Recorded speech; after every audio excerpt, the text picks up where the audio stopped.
Governor, you mentioned your wife. Can you give an update if you're comfortable saying how your wife is doing, how she's responding to the treatments?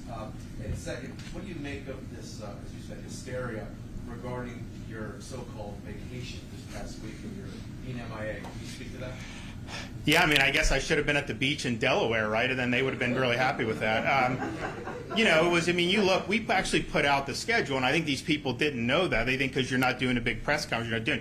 So, you know, Friday we were, Kevin, Joe, and I all had discussions about, you know, doing what we're doing. Of course, I was at the, down in Miami later, Thursday in the office working on this and some other stuff. And it's true, Wednesday there was nothing on the calendar. And so I think they're like, oh my God, he's on vacation. And I'm like, you know, and I just looked at my wife, I'm like, you know, going to the hospital with you is not a vacation for you. I know that. And it's not a vacation. I mean, this is something that as a husband, I think that I should be doing. I've accompanied her to all her chemotherapy treatments, and she's there for a long time. I mean, you know, I'm there most of the time, but it's a draining thing. When she's done with it, you know, it's not something that's great to see. And so I just think a lot of people, particularly people that have gone through breast cancer treatments, the notion that that would be considered a vacation, I think is offensive to a lot of those folks, and they understand, you know, what you're doing.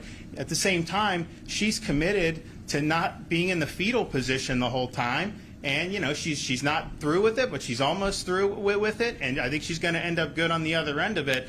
But that's just you know, the way she is. And so, yeah, I think it was dumb. There was a foot fault, obviously, on their part. It wasn't effective. And all I can tell you is that, you know, sometimes, you know, we just try to get this stuff done. I mean, I don't care. I mean, we don't do political. We just want to help people with this. But, you know, when you're in a political arena, sometimes you're fortunate in the enemies that you have, because, you know, these are folks that are just not shooting straight right now.